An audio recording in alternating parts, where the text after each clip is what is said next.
Tignan nyo guys kung gaano kadali manghuli ng isda si kuya, oh. Imbis na ang dala niya ay pamingwit o lambat, bareta ang gamit niya. Kaya kita niya, inaangat niya yung lupa na tuyo. Bitak-bitak na kasi yung lupa. Wala na kasing tubig.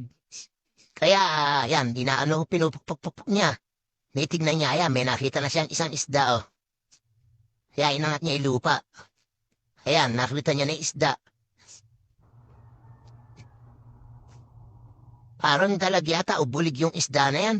Pero ang tawag nila dyan ay, snakehead fish. Ayan, kinukuha niya.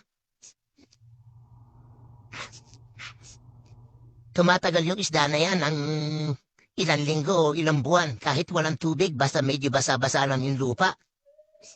Ayan, Ayan, may gumalaw na isa, Ninyo, buhay pa yung isda, Kaya kinukuha niya na, pero kung titignan mo, kala mo patay na. Pero pag nabasa ng tubig yan, mabubuhay uli yan. Ayan, snakehead fish. Tumatagal pala yan ng ilang linggo o ilang buwan na walang tubig. Kaya siguro, minsan, di ba, yung mga fish pan dito sa atin, tuyo-tuyo na, pero pagka nagkatubig, makikita mo, meron namang buhay na bulig. Ang galing nilang manghuli ng isda, Hindi sa tubig, sa lupa. Ilog yan na natuyo. Dahil nag-El Nino. Kaya nagbitak-bitak ng lupa, wala ng tubig. At yung mga isda, nasa ilalim lang ng mga lupa na yan. Ayan, may hinuhukay na naman si kuya.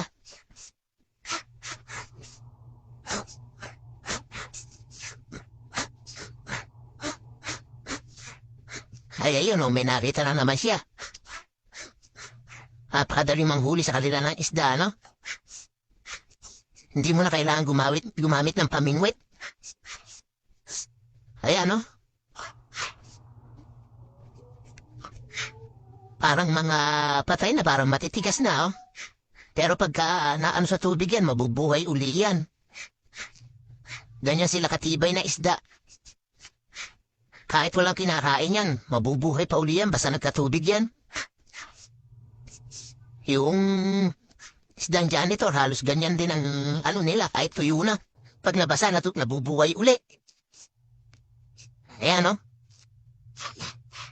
Ang dahil niyang nahuli, May pang-ulam na sila. Ay, naguhukay pa. Baka meron pa nga naman. Ayan, wala na yan. Binuha niya na yung lalagyan niya, Maray-ray na siyang nahuli, mga ilang kilo na rin yan, Lalaki pa ng nahuli niya. Pero malalambot pa yung isda, Kala mo matigas pero malalambot pa. Galing ng isda na yan, nabubuhay kahit walang tubig.